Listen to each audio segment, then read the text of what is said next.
Maximize protection and reduce the chance of damage with these packing tips. Can I use the same sized box for everything? Weight distribution is really important when packing. While you don't want lots of little boxes to slow down your move, you don't want overloaded boxes that are too heavy to lift. Here's a guide to what you should pack in what size box. What size for what item?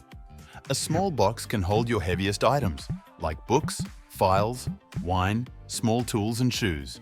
A large box can hold lighter and softer items combined with fragile items that need protection, such as kitchenware, bed linen, towels and ornaments.